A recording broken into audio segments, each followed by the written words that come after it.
Hi friends, welcome to Nahash kitchen. என்னடா இன்றைக்கி KFC சிக்கனை பிளேட்டில் வச்சு காட்டுறேன்னு நினைக்காதீங்க. இது நம்ம முழுக்க வீட்டிலே பண்ண கேஎஃப்சி ஸ்டைல் கேஎஃப்சி சிக்கன் தான். இதை எவ்வளோ ஈஸியாக பண்ணலாங்கிறத இன்றைக்கி நம்ம பார்க்க போகிறோம். இதுக்கு மேலே கேஎஃப்சி சிக்கனை நீங்கள் கடையில் போய் சாப்பிடணும், அவ்வளோ காசு போட்டு வாங்கணும்னு எந்த அவசியமும் கிடையாது. வாங்க ஃப்ரெண்ட்ஸ், இப்போ இதுக்கு தேவையான பொருட்கள் என்னென்னு பார்க்கலாம். கேஎஃப்சி சிக்கனை செய்கிறதுக்கு நமக்கு தேவையான திங்ஸ் பார்த்திங்கன்னா ரொம்பவே கம்மி தான். ஆனால் அது எல்லாமே நம்ம வீட்டில் இருக்க பொருள் வச்சு செய்ய முடியாது. கண்டிப்பாக அதுக்கான திங்ஸை கொஞ்சம் இன்க்ரீடியன்ஸ் வெளியே போய் வாங்கி தான் ஆகணும். ஃபஸ்ட்டு பார்த்திங்கன்னா நமக்கு சிக்கனை நம்ம நல்லா சோக் பண்ணி ஒரு 3 hours கிட்ட நம்ம பட்டர் மில்கில் ஊற வைக்கணும். ஸோ மோர் பார்த்திங்கன்னா ரொம்ப தண்ணியாக தரத்தரன்னு அடிக்காமல் நல்ல ஒரு திக்கான க்ரீமி கன்சிஸ்டன்சியில் ஃபஸ்ட்டு நம்ம மோரை ரெடி பண்ணிக்கணும். நாங்கள் ஊருக்கு போய்ட்டு இப்போ தான் வந்தோம், அதனால் தயிர் வீட்டில் இல்லை. நான் கடையில் வாங்கிட்டு வந்து அந்த பாக்கெட் தயிரை ஆட் பண்ணுறேன். ஸோ இதை நம்ம விஸ்க் வச்சு நல்லா பீட் பண்ணி கொஞ்சோண்டு ரொம்ப கொஞ்சோண்டு தண்ணி தேவைன்னா சேர்த்துக்கிட்டு அந்த ஒரு க்ரீமி கன்சிஸ்டன்சிக்கு பீட் பண்ணி எடுத்துக்கலாம். நான் உங்களுக்கு காட்டுறேன். ஸோ நல்லா வேகமாக பீட் பண்ணதுனால கொஞ்சம் பபுள்ஸ் வந்துருக்கு, ப்ளஸ் தண்ணியாக இல்லாமல் நல்லா க்ரீமியாக இருக்குது. பாருங்கள், உங்களுக்கு பார்க்கும்போதே டிஃப்ரென்ஸ் தெரியும். ஸோ இப்போது இந்த மோரில் இந்த சிக்கன் எல்லாத்தையும் நம்ம ஊற வைக்க போகிறோம். இது ஒரு 3 kg சிக்கன் கிட்டே இருக்கும். கேஎஃப்சி சிக்கன் செய்கிறதுக்காகவே அந்த பர்டிகுலர் சைஸை சொல்லி கட் பண்ணி கடையிலேருந்து வாங்கிட்டு வந்தது. இதுக்கு மெயினாக பார்த்தீங்கன்னா ஸ்கின்லெஸ் சிக்கன் வாங்காதீங்க. ஸ்கின் இருக்கிறது வாங்கினா தான் நமக்கு இது மெயினாக கேஎஃப்சி மாதிரி ஃபீல் கிடைக்கும். அது போக இந்த பிரெஸ்ட் பீஸ்லாம் பார்த்திங்கன்னா பெருசாக எங்கள் வீட்டில் யாருக்கும் பிடிக்காது.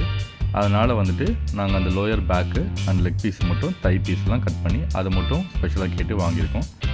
ஸோ உங்கள் ப்ரெஃபரன்ஸ்க்கு ஏற்ற மாதிரி நீங்கள் விங்ஸ் பிடிக்கும்னா நீங்கள் அதையும் வாங்கிக்கலாம். பிரெஸ்ட் பீஸ் எல்லாத்தையுமே பண்ணுவாங்க கேஎஃப்சியில். இது நாங்கள் எங்களோட பர்சனல் ப்ரெஃபரன்ஸ்க்காக வெறும் இந்த பீசஸ் மட்டும் நாங்கள் வாங்கியிருக்கோம். ஸோ இது பார்த்திங்கன்னா உங்களுக்கு ஒரு 18 to 20 பீசஸ் ஆஃப் சிக்கன் இருக்குது. ஸோ நாங்கள் ஒரு 4 பேர் இருக்கோம். ஆளுக்கு ஒரு 4லேருந்து 5 பீஸ் வரைக்கும் வரும். இதுதான் எல்லாமே எடுத்து காட்டுறேன் பாருங்கள். ஸோ இப்போ எல்லாத்தையுமே நம்ம மோரில் சோக் பண்ணி ஃப்ரீசரில் நம்ம 3 hours கிட்ட வைக்க போகிறோம். இந்த பட்டர் மில்கில் இந்த சிக்கனுக்கு தேவையான சால்ட்டு அண்டு பெப்பர் ஆட் பண்ணி நீங்கள் சோக் பண்ணி வைங்க. பெப்பர் ஆப்ஷனல் தான், ஆனால் சால்ட்டு கண்டிப்பாக நீங்கள் ஆட் பண்ணணும். இப்போ பாருங்கள், இந்த பட்டர் மில்கை நான் ஊற்றுறேன். ரொம்ப தண்ணியாக இல்லை, அதே சமயத்தில் நல்லா க்ரீமியாக இருக்குது பாருங்கள். ஸோ இந்த 3 kg சிக்கனையுமே ஃபிட் ஆகிற அளவுக்கு ஒரு பவுலில் போட்டு நான் அந்த பட்டர் மில்கை அது மேலே நல்லா ஊற்றுறேன்.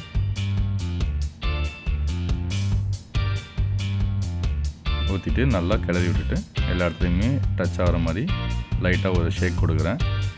இதை கொடுத்துட்டு ஒன்றுமே பண்ண தேவையில்லை. நம்ம க்ளோஸ் பண்ணி 3 hours இதை ஃப்ரிட்ஜில் போட்டுட்டு மறந்துடலாம்.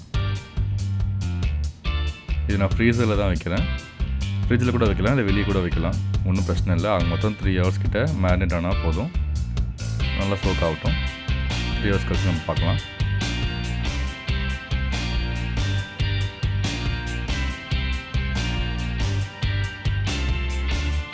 ஸோ இப்போ நான் நிறையா திங்ஸ் அதுக்கு கண்டிப்பாக கடையில் வாங்கணும்னு சொல்லியிருந்தேங்க. இதெல்லாம் தான் நான் போயிட்டு வாங்கிட்டு வந்தேன். ஸோ இதுக்கு தேவையானது பார்த்திங்கன்னா இத்தனை திங்ஸ் இருக்குது. ஃபஸ்ட்டு நம்ம மைதா மாவு வேணும். மைதா மாவு எவ்வளோ எடுக்கிறோமோ அதில் பாதி அளவு கார்ன்ஃப்ளவர் எடுக்கணும். அதுதான் ப்ரொப்போர்ஷன். அது போக நமக்கு ஆயில் அண்ட் சால்ட்டெல்லாம் கண்டிப்பாக தேவை. அது தேவைக்கேற்ப நம்ம ஆட் பண்ணிக்கலாம். ஆயில் நம்ம டீப் ஃப்ரை பண்ணுறதுக்காக தான். அது போக நமக்கு white pepper powder, ginger powder, garlic powder, MSG. இது ஆப்ஷனல் தான், வேணாங்கிறவங்க அவாய்ட் பண்ணிக்கோங்க. பிளாக் பெப்பர் பவுடர், இது ஒன்று தான் வீட்டில் இருந்த ஒரே ஸ்பைஸு. ஸோ கார்ன்ஃப்ளவர் நான் சொன்ன மாதிரி half the amount, oregano, chilli flakes, thyme, parsley, basil and rosemary. So இத்தனை ஸ்பைசஸை நம்ம இந்த மாவில் ஆட் பண்ண போகிறோம். ஸோ ஒன்றுமே இல்லை, 3 hour சிக்கனு சோக் ஆகட்டும், நம்ம பார்க்கலாம். ஸோ 3 hours ஆகிடுச்சு. ஃப்ரிட்ஜிலேருந்து சிக்கன் எடுத்தாச்சு. ஸோ நல்லா சோக்கான இந்த சிக்கனை நம்ம மாவில் டிப் பண்ணிவிட்டு அப்படியே எண்ணெயில் ஃப்ரை பண்ண போகிறோம். அந்த மாவில் எல்லா ஸ்பைசஸையும் ஆட் பண்ண போகிறோம். இவ்வளவே தான் ப்ராசஸ்ஸு. ரொம்பவே ஈஸி. இது வந்து பெரிய ஒரு ஹெக்டிக்கான ப்ராசஸே கிடையாது. நான் சொன்ன மாதிரி மைதா ஃபஸ்ட்டு சேர்த்துட்டேன். அது வந்து 2 கப் அளவு. இது வந்து 1 கப் அளவு கார்ன்ஃப்ளவர் சேர்க்குறேன். ஸோ இது நம்ம வந்து சிக்கன் எல்லாத்துக்குமே பத்தாது கண்டிப்பாக. பட் இந்த ப்ரப்போர்ஷனில் தான் நான் மிக்ஸ் பண்ணிவிட்டு நான் வந்துட்டு ஃபஸ்ட்டு சிக்கனை வந்துட்டு பண்ண போகிறேன். அதுக்கப்புறம் தேவைப்பட்டால் திரும்ப அதே ப்ரப்போர்ஷனில் திரும்ப நம்ம ஆட் பண்ணிக்கலாம். ஸோ இதுக்கு தேவையான சால்ட்டையும் இதில் ஆட் பண்ணணும்னு சொல்லியிருந்தேன் இல்லையா, அதை தான் இப்போ நான் சேர்க்குறேன். ஸோ சால்ட் எப்பயுமே நம்ம மறந்துடுவோம், அதனால் ஃபஸ்ட்டு அதை ஆட் பண்ணிக்கோங்க. சால்ட்டை ஆட் பண்ணிவிட்டு நம்ம ஒவ்வொரு ஸ்பைஸாக சேர்க்கலாம். இத்தனை ஸ்பைசஸ் இருக்கிறதுனால நம்ம அதிக அளவில் சேர்க்க போகிறதில்ல. எல்லாமே 1/2 டீஸ்பூன் 1/4 டீஸ்பூன் தான் சேர்க்க போகிறோம். So black pepper powder first சேர்க்குறேன். அது வந்து 1/2 டீஸ்பூன்.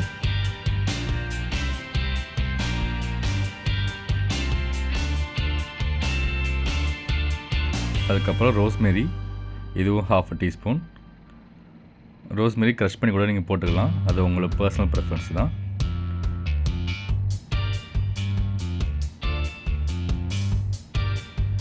இது வந்து பார்ஸ்லி,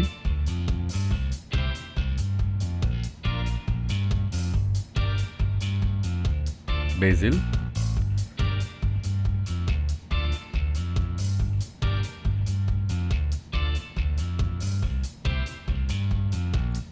டைம்,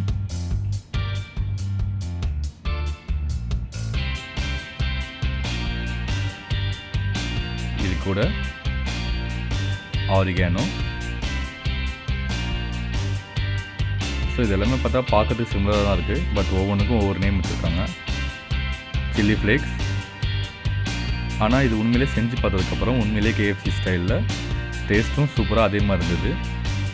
அதனால தான் சொல்கிறேன், இது வந்து மிஸ் பண்ணாமல் வாங்குங்க. நானும் நினச்சேன் இது எல்லாமே ஒரே மாதிரி தான் இருக்குது, என்ன பெரிய டிஃப்ரென்ஸுன்னு. பட் உண்மையிலேயே அந்த ஃப்ளேவரும் டேஸ்ட்டும் நமக்கு கிடைக்குது.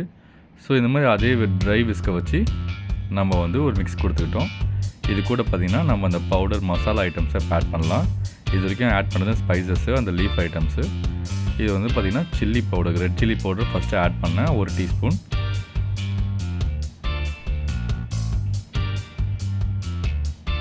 இது வந்து ஜிஞ்சர் பவுடர் 1/2 டீஸ்பூன்.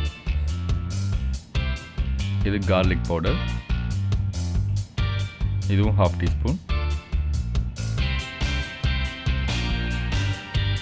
அதுக்கப்புறம் white pepper powder. White pepper powder தான் ரொம்பவே காஸ்ட்லியாக இருந்தது. மற்றெல்லாம் இந்த மாதிரி ஒரு பேக்கெட் 30 ரூபா 40 ரூபா இருந்தது. இது பார்த்திங்கன்னா அந்த ஒரு பேக்கெட்டே 300 ரூபா. அப்படி என்ன தான் இருக்குன்னு தெரில, இருந்தாலும் வாங்கியாச்சு, வேஸ்ட் பண்ணாமல் யூஸ் பண்ணிக்கலாம். ஆனால் அது நிறையா இதில் வந்து நம்ம ஜென்ரலில் யூஸ் பண்ணிக்கலாம். நம்ம சூப் செய்யறதுனாலும் சரி, வெஜிடபிள் சாலட் பண்ணாலும் சரி, நம்ம யூஸ்வலாக பெப்பர் எது இதெல்லாம் யூஸ் பண்ணுவோமோ அது எல்லாத்துலேயுமே ஒயிட் பெப்பரும் யூஸ் பண்ணிக்கலாம், ரொம்பவே நல்லது.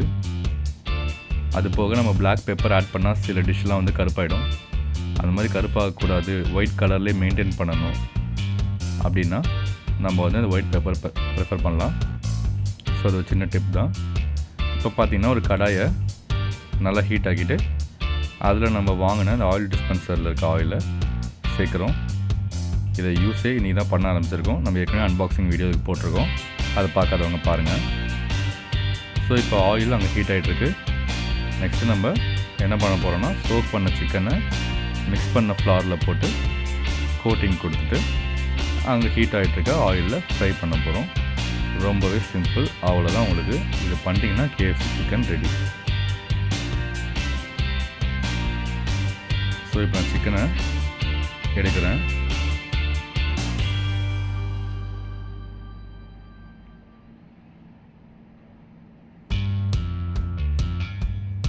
அதை மாவில் பொறுமையாக ப்ளேஸ் பண்ணிவிட்டு ட்ரையாக இருக்கிற ஹேண்டில் எப்பயும் போல் நம்ம சொல்லியிருக்கோம், ஒரு கை வெட் ஹேண்டாக வச்சுக்கிட்டு ஒரு கையை ட்ரை ஹேண்டாக வச்சுக்கிட்டு நம்ம பண்ணணும். ஸோ இதில் பார்த்திங்கன்னா நம்ம மாவு எடுத்து அது மேலே போட்டுட்டு நம்ம வந்து அமுத்தி விடக்கூடாது. அந்த கோட்டிங் பண்ணுறதுலே வந்து இந்த ஒரு சின்ன டெக்னிக் இருக்குது. இந்த மாதிரி ஷேக் பண்ண மாதிரி, அதை பெசரி விட்ட மாதிரி நம்ம வந்து அந்த கோட்டிங்கை கொடுக்கணும். மாவு தூக்கி அது மேலே போட்டு நம்ம அமுத்தி அந்தி விடக்கூடாது. அந்த மாதிரி பண்ணால் நமக்கு அந்த லேயர் வராது.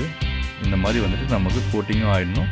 அதே சமயத்தில் அது லூசன் அப் ஆகி கொஞ்சம் லூஸாக தான் இருக்கணும். ஸோ எல்லாத்துலேயும் கோட்டிங்காக இருக்கா நல்லா செக் பண்ணிக்கோங்க. ரொம்பவே பொறுமையாக பண்ணுங்கள்.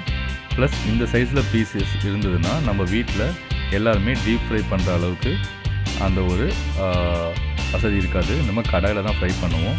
அதனாலேயே எண்ணெய் ஹீட் ஆனதுக்கப்புறமா அதை ஃபுல்லாக மீடியம் ஃப்ளேம் மாற்றிட்டு ரொம்ப நேரம் இதை குக் பண்ணுங்கள். அப்போ தான் சிக்கனு நல்லா உள்ள வரைக்கும் குக் ஆகும். இல்லைன்னா உங்களுக்கு சிக்கன் வந்துட்டு இன்சைட்ஸ்லாம் பார்த்திங்கன்னா ரொம்பவே ஹாஃப் பாயில்டாக இருக்கும். அது சாப்பிடும் போது நல்லாவே இருக்காது. அதை நல்லா நோட்டீஸ் பண்ணிக்கோங்க. ரொம்ப நேரமாக அதை குக் பண்ணணும். அதே சமயத்தில் ஹை ஃப்ளேமில் இருந்தால் அது கரிஞ்சிடும். நல்லா வந்து உங்களுக்கே டிஃப்ரென்ஸ் தெரியும். கேஎஃப்சியில் சாப்பிட்ட அந்த சிக்கனோட கலர் வந்த உடனே அது ரெடி ஆகிடுச்சின்னு நமக்கு தெரிஞ்சிடும். பாருங்கள், இந்த கோல்டன் ப்ரௌன் வந்தவுடனே இந்த கிறிஸ்பி ஃப்ரைட் சிக்கனை நம்ம எடுத்துடலாம். ஸோ இதே மாதிரி இந்த ப்ராசஸை நம்ம எல்லா பீசஸ்க்குமே ரிப்பீட் பண்ணிக்கலாம்.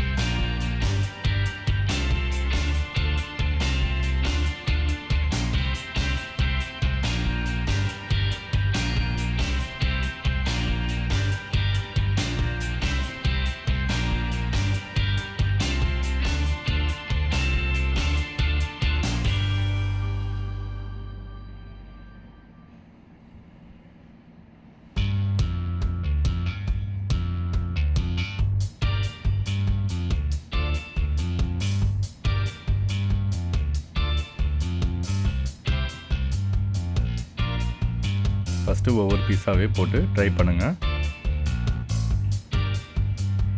ஏதாவது மிஸ்டேக்ஸ் இருந்தால் அப்போ தான் கரெக்ட் பண்ண முடியும். நாங்களும் அது மாதிரி தான் பண்ணோம். ஃபஸ்ட்டு வந்துட்டு நான் முன்ன சொன்ன மாதிரி நாங்கள் ரொம்ப நேரம் அதை விடலை, ஹை ஃப்ளேமில் வச்சு பண்ணிட்டோம். அதனால் சரியாக குக் ஆகாமல் போயிடுச்சு. அதுக்கப்புறமா அந்த மிஸ்டேக்கை கரெக்ட் பண்ணியாச்சு. மீடியம் ஃப்ளேமில் வச்சு அந்த கோல்டன் ப்ரௌன் வரைக்கும் நல்லாவே குக் பண்ண விட்டோம். அதுக்கப்புறம் வந்து பீசஸ் எல்லாமே சூப்பராக வெந்திருந்தது. அண்ட் அந்த ஃப்ளேவர் உண்மையிலே நம்ப மாட்டீங்க, உண்மையிலே கேஎஃப்சி ஸ்டைலில் அந்த டேஸ்ட்டில் ஃப்ளேவரில் இருந்தது. அவ்வளோதான் ஃப்ரெண்ட்ஸ், நம்மளோட கேஎஃப்சி ஸ்டைல் சிக்கன் எவ்வளோ ஈஸியாக வீட்டிலே ரெடி பண்ணிட்டோம் பாருங்கள்.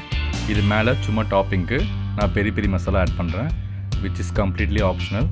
அது இருந்தால் ஆட் பண்ணுங்கள், இல்லைனா வேணாம். ஏன்னா அது ஆட் பண்ண இன்னுமே நல்ல ஃப்ளேவராக இருக்கும். அதே கேஎஃப்சியில் நமக்கு கொடுக்குற அந்த சிக்கன் ஸ்ட்ரிப்ஸ்லலாம் அவங்க பெரிய பெரிய மசாலா போடுவாங்க. எனக்கு அந்த ஃப்ளேவர் பிடிக்குங்கிறதுனால நான் அதையும் ஆட் பண்ணிக்கிறேன். இது with mayo or tomato ketchup எதுக்கு வேணாலும் சூப்பராக சூட் ஆகும். பாருங்கள், அதே மாதிரி நல்லா கிறிஸ்பியாக இருந்திருக்கு. Same colour, same texture, same flavour and same taste. இந்த ஸ்பைசஸ்லாம் மட்டும் நீங்கள் கடைக்கு போய் கொஞ்சம் மெனக்கெட்டு வாங்கினீங்கன்னா இதை ரொம்பவே ஈஸியாக பண்ணிடலாம். 3 ஹவர்ஸ்க்கு சிக்கனை நம்ம பட்டர் மில்கில் சோக் பண்ணுறது மட்டும்தான் டைம். அதுக்கப்புறம் மாவில் எல்லா ஸ்பைசஸையும் ஆட் பண்ணி கிளறி விட்டுட்டு அதில் ஒரு கோட்டிங் விட்டு ஃப்ரை பண்ணி எடுத்தால் கேஎஃப்சி சிக்கன் ரெடி ஃப்ரெண்ட்ஸ். இந்த வீடியோவை உங்களுக்கு பிடிச்சிருந்தால் லைக் அண்ட் ஷேர் பண்ணுங்கள். சப்ஸ்கிரைப் பண்ணாதவங்க சப்ஸ்கிரைப் பட்டனை ப்ரெஸ் பண்ணுங்கள். இந்த வீடியோவை பார்த்துட்டு நீங்களும் உங்கள் வீட்டில் செய்து பார்த்துட்டு சாப்பிட்டுட்டு எப்படி அதே மாதிரி இருந்ததாங்கிறத கமெண்ட்ஸில் சொல்லுங்கள் ஃப்ரெண்ட்ஸ். பாய்.